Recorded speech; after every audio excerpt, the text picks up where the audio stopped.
स्वागत है आप सभी का आपके अपने YouTube चैनल एग्ज़ाम वॉरियर्स पे। आज के वीडियो में हम कुछ इंपॉर्टेंट बात करने वाले हैं कंप्यूटर अनुदेशक से जुड़ी हुई। तो जैसा कि आप सभी जानते हैं कि कंप्यूटर इंस्ट्रक्टर का रिजल्ट जारी हो चुका है और जितने भी पद थे उनमें से 30% पद अभी रिक्त हैं।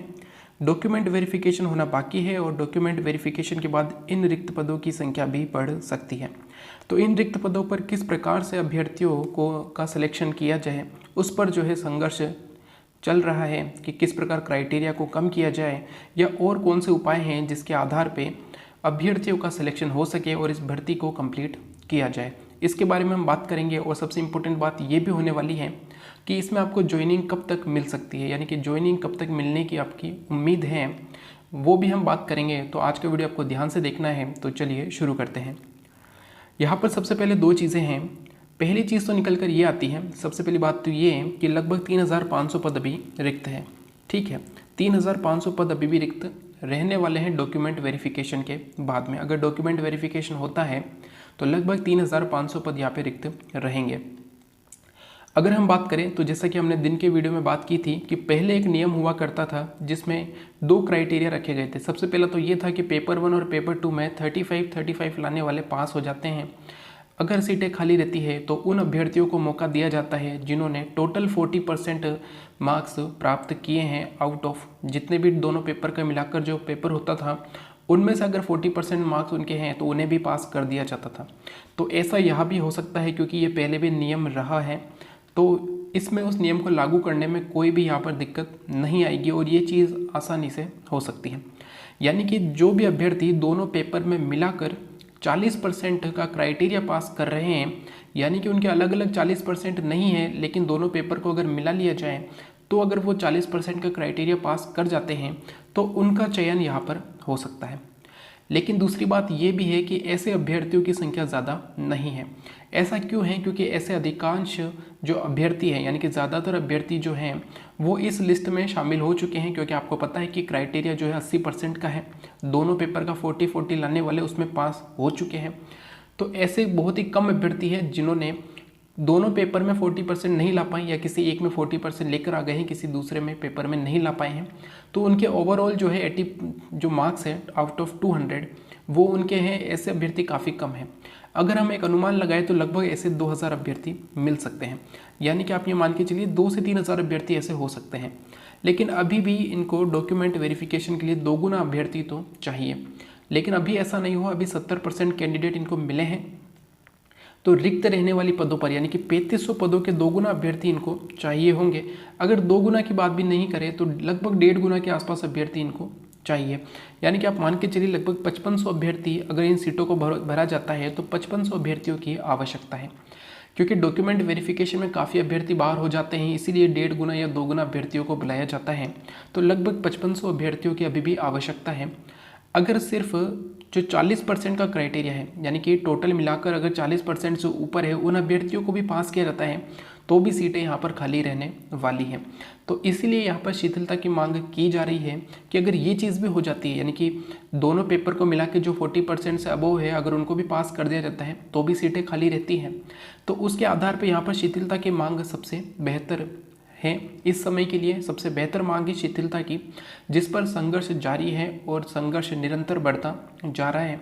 अगर ये संघर्ष इसी तरह चलता रहा तो आपका जो इस फैसला है ये जल्द आने की पूरी उम्मीद है। ठीक है, तो शिथिलता देते हुए रिक्त पदों के 2 गुना अभ्यर्थियों का चयन भी किया जा सकता है। ठीक है, तो ये सबसे इंपॉर्टेंट चीज़ है। सबसे पहली बात तो कि जिन्होंने दोनों पेपर को मिलाकर 40% पास किया है उन्हें पास किया जाए और बचे हुए रिक्त पदों पर जो है फिर क्राइटेरिया को कम किया जाए, तो यहाँ पर कोई बड़ी दिक्कत वाली बात नहीं होगी। ठीक है, तो यहाँ पर 2 गुना अभ्यर्थियों का चयन होना आवश्यक है। अगर यहाँ पर पूरी भर्ती कंप्लीट कराई जाती है तो 5500 अभ्यर्थियों की अभी और आवश्यकता है। तो आप ये मान के चलिए कि जो भी कट ऑफ है या क्राइटेरिया से 5 से 6 नंबर भी कम है उनका भी यहाँ पर होने का पूरा अनुमान है, अगर ठीक ढंग से यहाँ पर जो है अभ्यर्थियों का सिलेक्शन किया जाता है और शिथिलता कर दी जाती है तो फ़ायदा हो सकता है। ठीक है, अब सबसे बड़ी बात निकल कर आती है जो कि हर अभ्यर्थी को टेंशन है। जिनका सिलेक्शन हो चुका है उन्हें भी ये टेंशन है कि कब तक ज्वाइनिंग मिलेगी। ठीक है, और जो अभी अभ्यर्थी शिथिलता की मांग कर रहे हैं उनको भी यही चिंता है कि अगर यहाँ पर शिथिलता मिल भी जाती है तो ज्वाइनिंग कब तक मिलेगी, ठीक है, क्योंकि यह हर भर्ती में यही चीज़ होती है कि ज्वाइनिंग कब मिलने वाली है, ठीक है। तो उसके बारे में भी हम बात करने वाले हैं। तो यहाँ पर एक अनुमान के रूप में आपको इतना टाइम का इंतज़ार करना पड़ सकता है वो बताया गया है। जो ये संघर्ष चल रहा है, ये निरंतर बढ़ता जा रहा है, इसको देखते हुए यहाँ पर जो है कदम जल्दी से जल्दी उठाया जा सकता है बोर्ड और सरकार के द्वारा। तो यहाँ पर लगभग आप मान के चलिए 15 से 20 दिन लग सकते हैं। अगर बहुत ही जल्दी की जाए तो 15 से 20 दिन लग सकते हैं। और अगर देखा जाए तो अक्टूबर के महीने में तो पक्का तरीके से यहाँ पर फैसला देखने को मिल सकता है। अगर शिथिलता दी जा रही है तो आपका फैसला आपके पक्ष में बहुत ही जल्द देखने को मिलेगा। अगर अक्टूबर के महीने में ये हो जाता है तो आपकी जो सेकंड लिस्ट है अक्टूबर लास्ट तक आ सकती है, क्योंकि उसमें ज़्यादा समय नहीं लगेगा, क्योंकि सभी अभ्यर्थियों के जो मार्क्स हैं वो जो है उनकी गणना कर ली गई है। तो उस हिसाब से आपकी दूसरी सूची अक्टूबर के महीने तक आ सकती है। लेकिन एक दिक्कत यहाँ पर यह भी है कि जो ये कोर्ट में याचिकाएं लगाई गई है, अगर इन पर भी फैसला बहुत जल्दी हो जाता है तो ये चीज़ बहुत आसानी से हो सकती है। आपकी जो सेकंड लिस्ट है वो अक्टूबर लास्ट तक आ सकती है, यानी कि दिवाली के बाद आपकी सेकंड लिस्ट यहाँ पर आ सकती है। अगर ये चीज़ हो जाती है तो आपका डॉक्यूमेंट वेरिफिकेशन, तो जैसा कि आप सभी जानते हैं कि एक बार रिजल्ट आने के बाद डॉक्यूमेंट वेरिफिकेशन के लिए रिजल्ट आने के बाद लगभग 1.5 महीने का समय लिया जाता है। तो आप ये मान के चलिए आपका डॉक्यूमेंट वेरिफिकेशन जो होगा लगभग दिसंबर और जनवरी के बीच खत्म हो जाएगा, क्योंकि यहाँ पर डॉक्यूमेंट वेरिफिकेशन में भी काफ़ी समय लगता है। तो दिसंबर और जनवरी के महीने में आपका डॉक्यूमेंट वेरिफिकेशन कंप्लीट हो जाएगा। अगर ऐसा हो जाता है तो उसके आगे आने वाले 1 से 1.5 महीने में आपका फाइनल रिजल्ट जारी हो सकता है। तो आपका फाइनल रिजल्ट फरवरी अंत तक आपको देखने को ज़रूर मिल जाएगा। अगर ये सभी चीज़ें जो है अपने समय पर होती रही तो आपको फाइनल रिजल्ट फरवरी के लास्ट में देखने को मिलेगा। अब सबसे बड़ी बात निकल कर ये आती है कि इसकी ज्वाइनिंग कब मिलेगी। तो इसकी ज्वाइनिंग जो है अगले सेशन से, यानी कि स्कूलों का जो सेशन स्टार्ट होता है जुलाई के महीने में, तब आपको ज्वाइनिंग मिल सकती है कि 1 जुलाई से आपको ज्वाइनिंग दी जा सकती है। अब काफ़ी अभ्यर्थी ये कहेंगे कि ज्वाइनिंग इतनी लेट क्यों है। तो आप सभी जानते हैं कि जो स्कूलों का सेशन होता है वो जुलाई से स्टार्ट होता है और अप्रैल तक, मार्च अप्रैल तक चलता है। इसके बाद उनके एग्ज़ाम हो जाते हैं।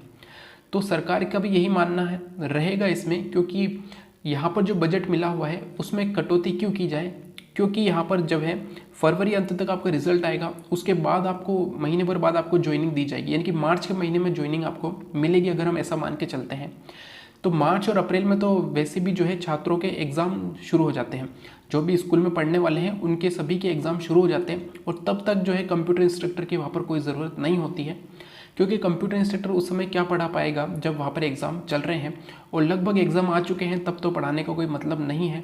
और बोर्ड भी जो है इस प्रकार जो है आपको सैलरी देने का, यानी जो सरकार है वो आपको इस प्रकार सैलरी नहीं देगी, इतना अनुमान है। इसलिए यहाँ पर सबसे इम्पोर्टेंट बात यही है कि जो आपको ज्वाइनिंग मिलेगी वो जुलाई का महीना है, यानी कि अगली जुलाई जो है उसकी स्टार्टिंग में आपको ज्वाइनिंग दी जा सकती है। तो ये सबसे बड़ा अनुमान है कि आपको ज्वाइनिंग जुलाई के महीने में ही मिलेगी। और इसी को देखते हुए तो सरकार जो है इन चीज़ों में भी काफ़ी जो है टाइम लगा सकती है। अगर हम यही मान के चलिए कि जुलाई के महीने में ही उसे ज्वाइनिंग देनी है तो इन चीज़ों में काफ़ी लंबा समय खींच सकता है। लेकिन आपको आपका संघर्ष जारी रखना है, चाहे आपको 2 से 3 महीने या आने वाले 6 महीने भी लग जाए, लेकिन आपको संघर्ष अपना जारी रखना है। और अगर निरंतर संघर्ष चलता रहा तो आपका जो फैसला है वो आपके हक में बहुत जल्दी आने वाला है। तो ये था हमारा वीडियो जिसमें हमने कुछ इंपॉर्टेंट जानकारी प्राप्त की है। अगर आपको वीडियो अच्छा लगे तो लाइक एंड शेयर ज़रूर कीजिएगा। Thank you. जय हिंद, जय भारत।